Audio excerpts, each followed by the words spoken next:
네, 여러분 안녕하세요. 오늘 이 시간에는 왜 경기 전에 꿀물을 먹으면 안 되고 또 경기 중에는 먹어야 되는지 이거에 대해서 좀 설명을 드릴까 합니다. 이 꿀물이라고 하면 이제 탄수화물 용액이라고 할 수 있는데요. 뭐 다양한 보충제가 있는데 단백질도 있고요. 그런 거에 대해서는 이제 또 차차 또 다음 시간에 시간을 준비하도록 하고요. 오늘 이 시간에는 이제 탄수화물에 초점을 맞춰서 설명을 드리도록 하겠습니다. 특히 이제 우리가 운동 전에 먹느냐, 또 운동 중에 먹을 때, 그리고 이제 운동 후에 먹을 때, 운동할 때 언제 어떻게 먹어야 되는지 이런 그 질문을 받을 때가 많은데요. 우리가 먼저 이제 논의를 정확히 규정하고 설명을 드리는 게 좋을 것 같습니다. 우리가 이제 어떤 그 식사를 하거나 또 보충제를 섭취한다라고 했을 때는 그것이 이제 다이어트의 목적이 있는지 아니면 근육을 증대시키기 위한 목적인지 아니면 이제 일반적인 체력을 향상하기 위한 것인지 아니면 이제 당뇨병 환자인 경우에 또 운동을 할 때 어떻게 먹어야 되는지 이런 문제가 다 다를 수가 있죠. 그래서 오늘은 그 부분에 대해서 일부 좀 설명을 드리고요. 그다음에 이제 논의의 그 초점을 경쟁적인 스포츠에 대해서 즉 엘리트 어, 경기에 있어서 그 식사를 하는 방법 이거에 대해서 좀 설명을 드리고자 합니다. 특히 경기를 바로 앞두고 행하는 그런 그 식사 방법이랄까요? 또 탄수화물 용액의 섭취 여부에 대해서 설명드리도록 하겠습니다. 근데 이제 그 경쟁적 스포츠라고 하더라도 그 운동의 형태가 어떤 것이냐, 즉 근력이나 순발력이 요구 그 주된 그런 그 운동 종목인지 아니면 뭐 지구력 경기인지 예를 들어서 지구력 경기라고 했을 때 적어도 뭐 1시간이나 1시간 반 이상 지속되는 그러한 그 마라톤이라든가 철인 3종 경기 또 크로스 컨트리 스키 경기 그다음에 도로 사이클 경기 뭐 이런 경기들이 있죠. 이런 것에 주로 이제 초점을 맞춰서 설명을 드릴까 합니다. 그다음에 이제 운동 전에 식사를 한다. 경기 전에 식사를 한다고 한다면 그것이 뭐 한 주 전에 남겨놨을 때 먹는 방법. 그다음에 이제 며칠 경기를 앞두고서 먹었을 때 어떻게 먹어야 되는지. 그다음에 이제 뭐 경기가 아니라 평소 훈련 중에는 어떻게 먹어야 되는지 이게 다 다를 수밖에 없죠. 근데 여기서 이제 제가 설명드리는 내용은 경기를 바로 1시간 정도 앞두고 탄수화물 용액을 섭취했을 때 과연 이것이 왜 문제가 되는지 이걸 좀 설명드리고자 합니다. 근데 이제 사실 이런 마라톤과 같은 이런 경기에 있어서 그 간과 근육에 저장돼 있는 이 탄수화물 저장 형태, 즉 이 글루코겐을 최대로 저장시켜서 그 경기에 임하는 것은 지금은 굉장히 상식이 되어 있죠. 그런데 이러한 그 글리코겐을 최대한 저장하고 저장하기 위해서 행하는 그러한 그 식사 방법과 훈련 프로토콜을 글리코겐 로딩이라고 하죠. 그래서 지금은 이제 이런 지구력 형태의 선수들은 경기에 대비해서 자기 근육과 간에 최대로 글리코겐을 저장하고서 경기에 임하려고 하는 그런 시기적 방법과 훈련 방법을 잘 많이들 쓰고 있다라고 볼 수 있습니다. 여기 보시다시피 말과 같이 자신의 근육에 글리코겐을 가장 많이 저장할 수 있는 이런 동물이 말이라고 볼 수 있는데 이런 말은 어, 굉장히 빠른 속도로 장거리를 달릴 수 있는 그런 그 힘의 원천 그것은 바로 이 글리코겐으로부터 비롯된 것이라고 이야기할 수 있죠. 우리 사람도 그런 장거리 경기에 있어서 최대의 그 능력을 발휘하기 위해서는 이러한 그 글리코겐을 최대한 자신의 그 몸 안에 축적한 상태에서 경기에 임하는 것이 보다 유리한 그런 그 상태가 되는 것이다라고 볼 수 있는 것이죠. 그래서 이제 그렇게 몸에 최대한 글리코겐을 갖다가 저장한 상태로 즉 자신의 간과 근육에 평상시에는 약 500g 500g 정도, 뭐 400 내지 500g 정도만 저장할 수 있지만은 그런 방법을 통해서 글리코겐을 약 뭐 900g 또는 1kg 가까이 이렇게 저장할 수도 있는데 그렇게 이제 글리코겐을 저장하는 방법을 글리코겐 로딩이라고 그러죠. 또는 카보하이드레이트 슈퍼 컴펜세이션, 즉 탄수화물 과보상이라고도 이야기합니다. 이 방법을 이제 처음 소개하신 분이 바로 이분입니다. 올로프 에스트란드라고 하는 분인데요. 스웨덴 분이시고 스웨덴 왕립학회 그 회원이고 왕립과학회의 그 회원이시죠. 그러시고 이제 노벨상의 그 심사위원도 하신 굉장히 저명한 학자신데 이분이 바로 이제 운동 생리학의 모태가 되는 워크 피지올로지를 이제 체계화시킨 바로 이제 그런 분이시라고 얘기할 수 있습니다. 제가 이제 대학원 시절에 1986년도에 석사를 마칠 때 86 아시안 게임이 열렸었거든요. 86 아시안 게임에 앞서서 아시안 게임 스포츠과학 학술대회가 열렸었습니다. 그때 제가 이제 대학원생으로 자원봉사를 했었습니다. 그래서 그 안내를 맡았었는데요. 외국 학자들을 바로 그때 이제 이분을 공항에서 제가 뵀는데요. 그 당시에는 이제 인천공항이 아니라 김포공항이었습니다. 그때 이제 폭탄도 터지고 그 폭탄 터뜨린 그 주체가 결국 북한이 그 공작을 펴서 그런 그 폭탄 테러를 일으켰는데 그때 이제 사람도 여러 명이 죽고 그런 상황이 벌어졌는데 제가 이제 그런 현장에 사실은 있었습니다. 바로 이제 이 닥터 어스트란드를 제가 이때 만나고 안내한 걸 계기로 해서 제가 이제 그 당시에는 이제 생리학을 전공은 했었지만은 더욱더 이제 생리학에 흥미를 갖고 공부하게 된 그런 계기가 되었습니다. 자, 뭐 본의 아니게 여러분한테 제 얘기를 해서 죄송합니다.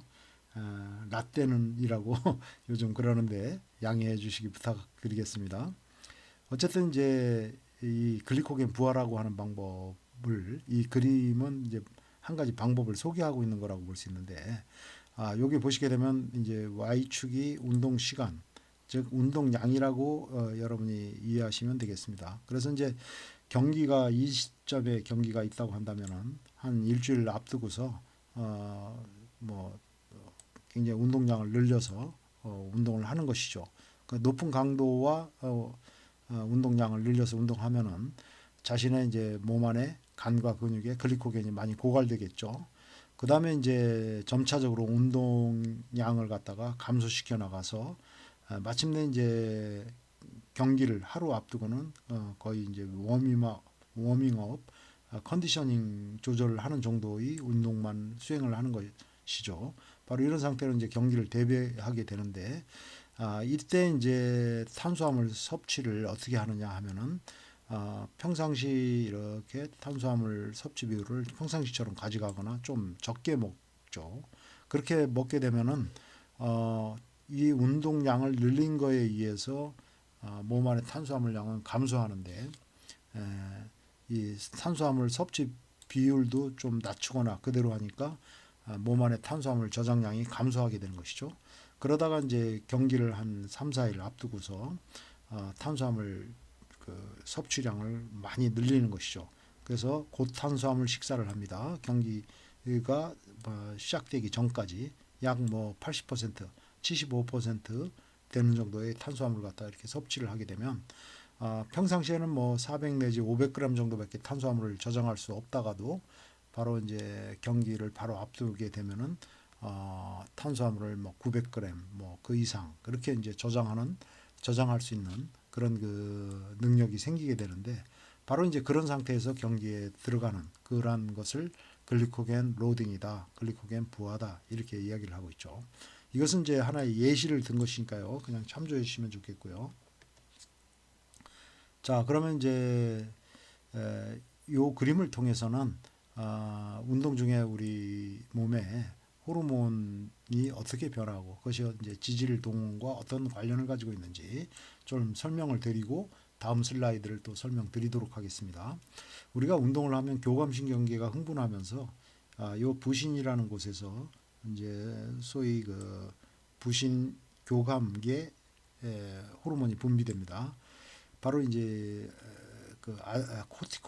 코티졸이라든가 아드레날린 같은 이 호르몬들이 분비되는데 이런 호르몬들이 하는 역할은 지방 조직에서 지질 분해를 갖다가 촉진시키는 바로 그런 작용을 하는 것이다라고 볼 수 있습니다.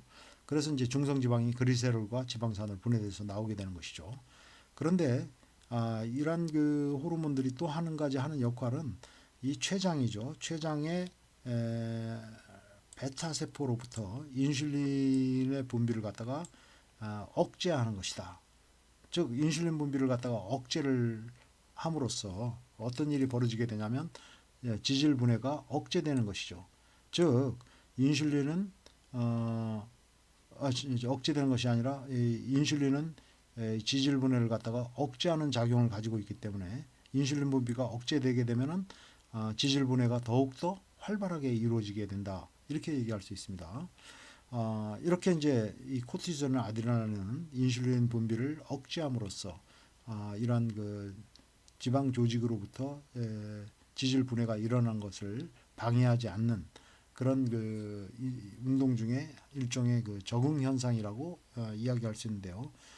결국 이제 운동 중에는 이렇게 인슐린 분비가 감소함으로써 지방 조직에서 일어나는 지질 분해를 억제하지 않는다고 하는 것입니다. 이런 지질 분해를 일으키는 호르몬들은 뭐 뇌에서 분비되는 그로스 호르몬, 성장 호르몬, 또 췌장의 알파 세포에서 분비되는 글루카곤, 또 방금 설명드린 아드레날린, 에피네프린이고요. 또 노르에피네프린, 코티솔 이런 호르몬들이 바로 이제 지질 분해를 일으키는 호르몬이라고 볼 수 있습니다. 그래서 이제 이러한 그 지질 분해를 통해서 나온 지방산이 운동하는 근육의 에너지원으로 동원되게 되는 것이죠.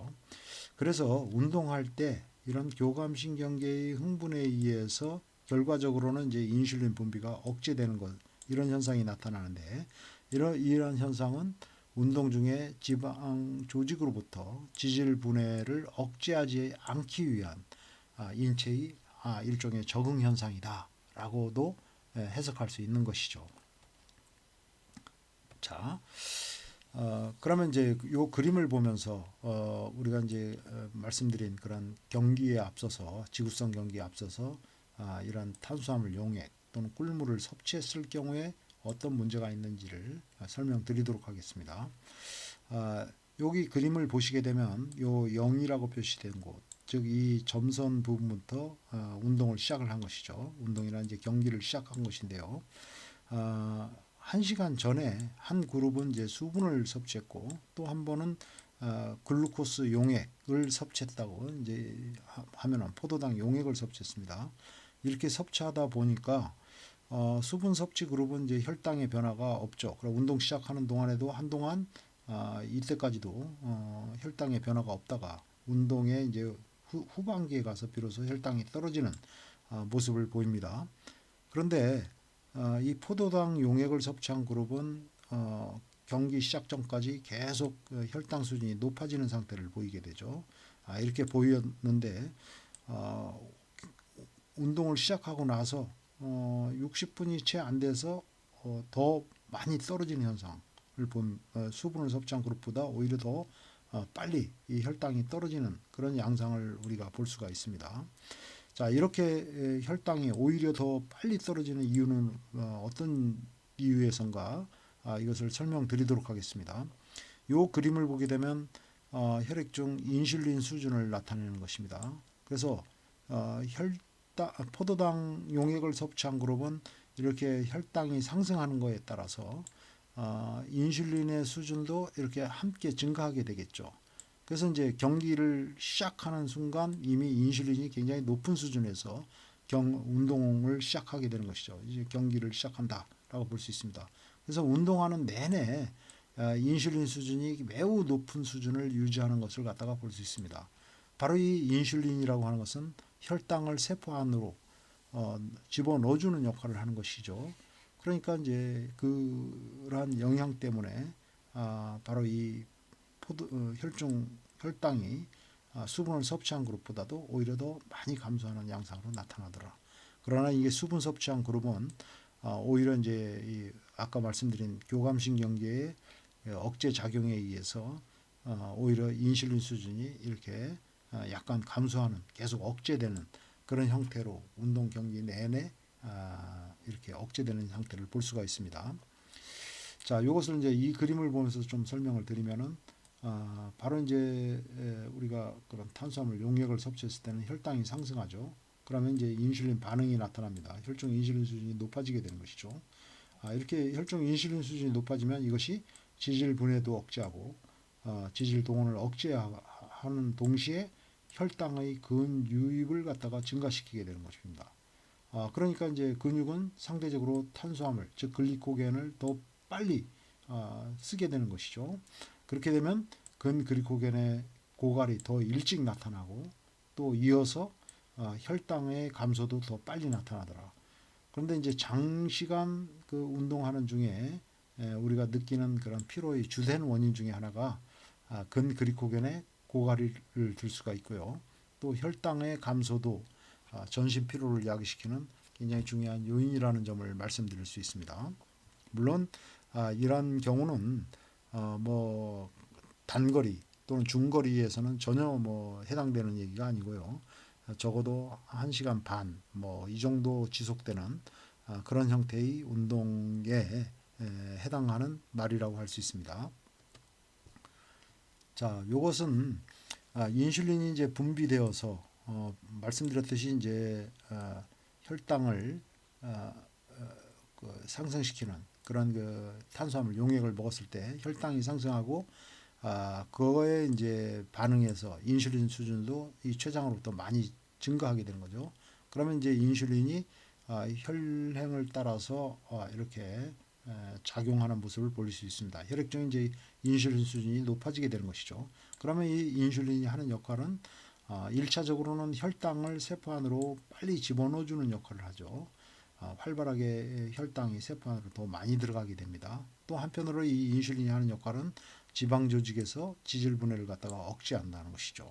그러면 이제 이 지질 분해를 통해서 그리세롤과 유리지방산이 나와서 이 유리지방산이 운동하는 근육으로 에너지원으로 공급돼야 되는데 이 유리지방산이 제대로 에너지원으로 쓰여질 수 없게 되는 것이죠. 그러면 이제 이 근육은 상대적으로 더 많은 탄수화물, 이 글리코겐을 분해시켜서 에너지원으로 쓸 수밖에 없는 것이죠.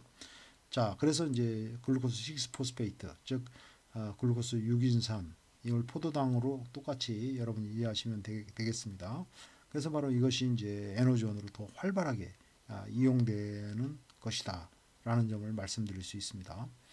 사실 이제 이 인슐린은 한편 이 냉장고에 해당하는 간에서 이 글리코겐이 분해되는 것도 억제합니다. 또한 이제 그렇게 되기 때문에 혈당으로 이렇게 빠져나오는 것도 이렇게 억제하는 그런 작용을 하기 때문에 더 빨리 이제 혈당이 운동하는 근육으로 더 많이 쓰여지게 하고 또 이렇게 혈당이 빠져나오는 것을 자꾸 억제하니까 혈당은 더 빠른 속도로 감소하게 되는 것이죠. 즉 근글리코겐도 빨리 감소하고 혈당도 설명드렸듯이 빨리 감소하는 그런 그 현상이 나타나게 되고 이것이 이제 운동 피로의 또 한 가지 중요한 원인이 된다고 하는 것입니다.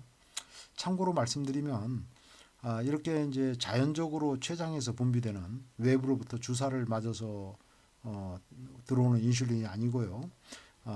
이런 그 자연적으로 생성된 인슐린은 그거의 하프라이프 그것을 갖다가 이제 엔도제니어스 인슐린, 내인성 인슐린이죠.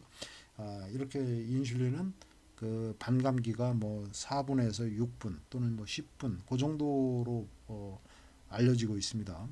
그런데 이제 이 인슐린이 분비되어서 간을 통과하는 동안 뭐 거의 뭐 반 정도 이렇게 제거가 되고요. 클리어런스라고 써 있죠. 그다음에 이제 보통은 신장을 지나갈 때 또 많이 그 제거가 됩니다. 인슐린이. 그렇게 해서 이제 반감기가 사실 굉장히 짧기 때문에 뭐 사실 그 경기를 앞두고 시간을 그렇게 많이 갖지 않고 뭐 그런 탄수화물 용액을 먹는 것은 괜찮다라는 의견을 이야기하는 경우도 있는데 그것은 그렇지 않다는 점을 좀 말씀드릴 수 있습니다. 왜냐하면은 운동을 하는 경우에는 우리의 이제 간과 또 이 신장으로 가는 혈류량도 현저히 감소하고 그렇게 되면 이제 인슐린의 클리어런스도 상당히 감소합니다. 또 그 인슐린이 분해되는 속도, 테이크업돼서 사실상 완전히 분해되는 그, 그 시간은 거의 60분 정도 그렇게 걸리기 때문에 사실 뭐 그동안에는 계속 인슐린이 그러한 그 뭐랄까요 작용이 이루어진다고 볼 수 있습니다. 그 다음에 이제 또 한 가지는 운동을 할 때는 인슐린을 통해서도 혈당이 세포 안으로 막 들어가지만은 인슐린의 작용에 의하지 않고 그것을 바로 인슐린 인디펜던트 패스웨이라고 그래서 운동을 하게 되면은 그 근수축 작용에 의해서 근세포 내에서 AMPK라고 하는 이제 효소 이 경로를 통해서 글루코스 트랜스포터 4라고 하는 당 운반 수송체입니다. 이 단백질이 또 작용이 활발하게 활성화가 이루어지면서 세포 내 혈당의 유입이 더 빨리 이루어진다라고 볼 수 있습니다. 그래서 이제 운동 중에는 바로 이러한 그 인슐린의 작용에 더해서 근혈류량도 증가하고 그다음에 또 이 AMPK와 같은 효소의 경로를 통해서 인슐린과 관계없는 경로를 통해서 혈당이 또 더 빨리 이렇게 들어가기 때문에 이러한 그 탄수화물의 이용이 더 훨씬 빠른 속도로 비정상적으로 빠른 속도로 이루어지고 그 결과로 인해서 근글리코겐의 조기 고갈이 이루어지고 혈당의 저하도 더 빨리 나타나게 된다라는 점을 말씀드릴 수 있습니다. 자, 이 부분은 이제 나중에 한 다른 챕터를 통해서 제가 더 자세히 설명을 드리도록 하고요. 여러분 일단 이것을 좀 참조만 하시면 되겠습니다. 자, 지금까지는 이제 경기를 앞두고 우리가 그 탄수화물 용액을 섭취하는 것이 오히려 그 경기력을 떨어뜨리고 지구력을 감퇴시키는 그런 요인이 된다는 점을 말씀드렸는데요. 사실 우리가 운동을 어떤 목적으로 수행하느냐에 따라 사실 다 다를 수 있다는 점을 좀 설명드리기 위해서 이 그림을 좀 설명드리려고 합니다. 우리가 보통 이제 제1형 당뇨병 환자가 식전에 운동하지 말으라고 그러죠. 그 이유 중에 하나는 바로 이렇게 이제 식전에 운동을 할 때는 혈당이 매우 떨어진 상태가 된다. 그런데 그런 상태가 아니고 내가 이제 단순히 다이어트를 위해서 뭐 예를 들어서 저탄수화물 식이를 한다. 그리고 이제 운동을 병행한다. 또는 간헐적 단식을 하고 운동을 병행한다. 뭐 이런 상황을 또 얘기할 수 있겠죠. 근데 이제 이때가 다 다르다는 것이죠. 즉, 그 어느 경우든 이제 혈당이 이렇게 굉장히 감소하는 상태가 되죠. 이렇게 혈당이 감소하게 되면 인슐린 분비도 뭐 이런 제1형 당뇨병 같은 경우는 가뜩이나 인슐린을 분비하지 못하는데 혈당도 더 떨어져 있으니까 인슐린은 완전히 차단되게 되는 것입니다. 인슐린은 거의 이제 분비가 안 되면 어떤 일이 벌어지느냐? 막 운동을 할 때 이러한 그 코티솔이나 아드레날린 같은 지질분해 호르몬의 작용에 의해서 지질분해가 촉진이 되게 되고 그렇게 되면 이제 유리지방산이 막 쏟아져 나오게 되죠. 지방으로부터 지방 조직으로부터 이렇게 막 유리지방산이 쏟아져 나오게 되는데 이 유리지방산은 운동하는 근육으로 에너지원으로 물론 보내져서 에너지원으로 쓰여지게 됩니다. 그런데 이 운동하는 근육에 의해서 유리지방산이 쓰여지는 그 속도보다도 지질 분해가 너무 빨리 이루어지게 되기 때문에 방금 이제 제1형 당뇨병 같은 경우를 말씀드리는 것입니다. 그렇게 되면 이제 유리지방산 농도가 굉장히 높아지게 되죠. 혈액 중에 유리지방산 농도가 이렇게 높아지게 되면 이 유리지방산을 우리의 그 간에서 테이크업 해가지고 처리하게 됩니다. 근데 이제 많은 양의 유리지방산을 처리하는 과정에서 그 중간 대사산물인 케톤체가 많이 발생하게 되는 것이죠. 그래서 이제 이것이 케톤체가 혈액 중에 높아지게 되는데 바로 이게 혈액 중에 케톤체가 농도가 높아지는 것을 케톤 혈증, 즉 케토시스라고 합니다. 즉 이러한 케토시스가 일어나게 된다라고 말씀드릴 수 있습니다. 그런데 이제 이 케톤체가 많이 혈액 중에 흘러나와서 케토시스가 이루어지면 이 운동하는 근육에서도 이제 케톤체를 에너지원으로 사용하게 됩니다. 바로 이제 이런 그 케톤체의 사용이 활발하게 이루어지고 또 심지어는 우리 뇌에서도 평소에는 케톤체를 쓰지 않다가 쓰는 일이 벌어지게 된다. 이렇게 되면 이제 이거 굉장히 해피한 일이죠. 왜냐하면 fat burning, 즉 지방이 많이 감소하고 이 지방이 또 에너지원 케톤체를 이 형태로 이렇게 에너지원을 쓰게 되니까 매우 해피한 결과가 기대될 수도 있는 것이죠. 그것이 이제 여러 가지 뭐 간헐적 단식에서 얘기하는 그런 그 지방 연소율을 높이는 그런 하나의 방법으로서 제시되고 있는 것이죠. 특히 이제 이런 과정에 의해서 인슐린 저항성이 개선되게 되고 이런 그 효과가 이제 많이 주장되고 있고 또 시도되고 있습니다. 근데 이제 이것은 이러한 어떤 케톤체를 에너지로 활용해서 또 그 에너지원으로 활발하게 이용을 하고 그다음에 뭐 인슐린 저항성도 개선하고 바로 이러한 과정은 모든 사람한테 다 해당된다고 볼 수는 없습니다. 그런 과정에서 대체로 이제 여러 가지 부작용을 경험하는 경우도 많이 있고 또 사람에 따라서 이 케톤체를 에너지원으로 이용하는 능력이 많이 개인차가 나타나기 때문에 이러한 과정은 신중하게 어떤 신체적인 적성 수준을 높여가면서 그런 그 효과를 갖다가 기대할 수 있다는 점을 말씀드릴 수 있습니다. 잘못될 경우에는 바로 이제 이런 제일형 당뇨의 식전 운동과 같은 상황에서는 사실 근육이 케톤체는 제대로 잘 못 쓰는데 케톤체만 너무 많이 생성이 되면 이게 키토 아시도시스, 즉 키토스 한혈증이 됩니다. 이렇게 되면 혈액이 이제 급격히 산성화되고 그것을 그 부작용으로서 여러 가지 이제 키토프루라고 그러죠. 뭐 감기, 몸살과 같은 증상, 두통이 인다든가 굉장히 무기력증이 있다든가 또 굉장히 뭐랄까요 심한 그런 구역질 같은 것을 호소할 수도 있고요.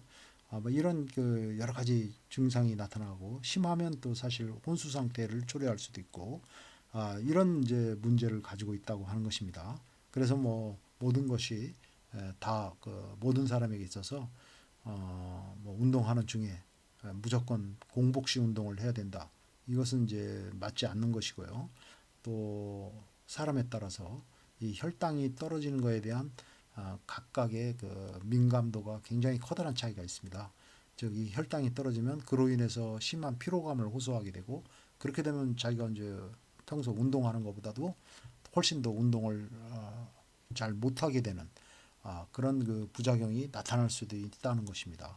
그래서 모든 사람에게 공통적으로 적용되는 그런 정답은 있을 수 없다고 하는 것이고 그것이 자기한테 맞는 그런 방법인지는 실제적인 어떤 경험을 통해서 또 이러한 메커니즘을 이해하면서 자꾸 적용해보는 그런 그 과정이 필요하다고 하는 것입니다.